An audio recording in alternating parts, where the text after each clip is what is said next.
Do you have an adult relative that you think you might need to get guardianship over? My name is Carl Burkhead. I'm an attorney with Worth Law Office in Tulsa, Oklahoma. I want to help you make law easy by talking a little bit about adult guardianships, what's required for them, and kind of what that process looks like. Let's see how much we can get through.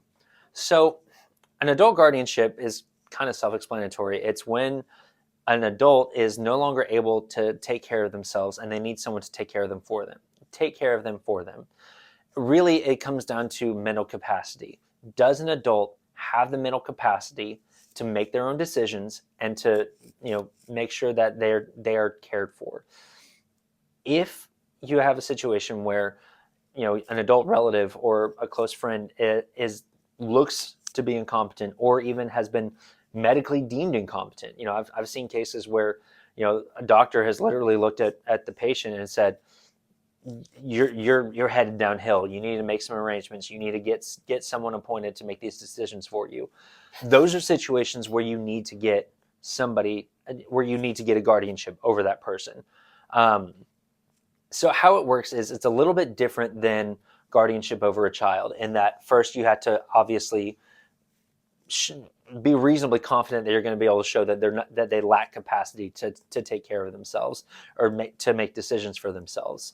9 times out of 10, these are usually filed first as an emergency. And in that situation, when you file it, you have to go take a copy of the petition.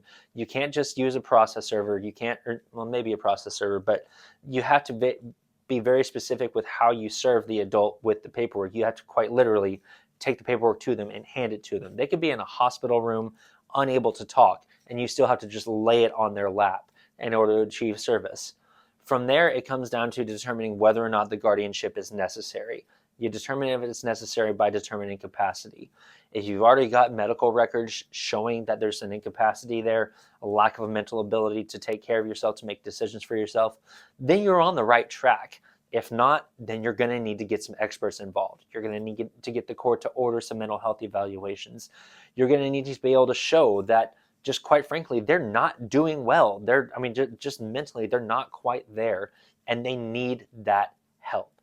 9 times out of 10, this comes into play with, grandparents or parents, relatives that are getting on in years and their mental capacity just starts to decline. It's a very heartbreaking thing to see. It's a very heartbreaking type of case to have to litigate, but unfortunately it happens, and it happens often.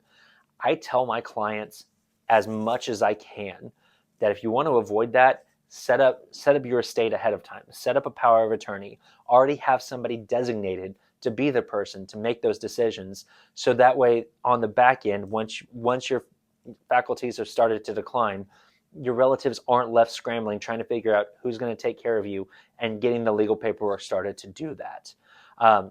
If you have questions about this, if you think that someone that someone that you're related to might be lacking that mental capacity and might need a guardian, please give us a call.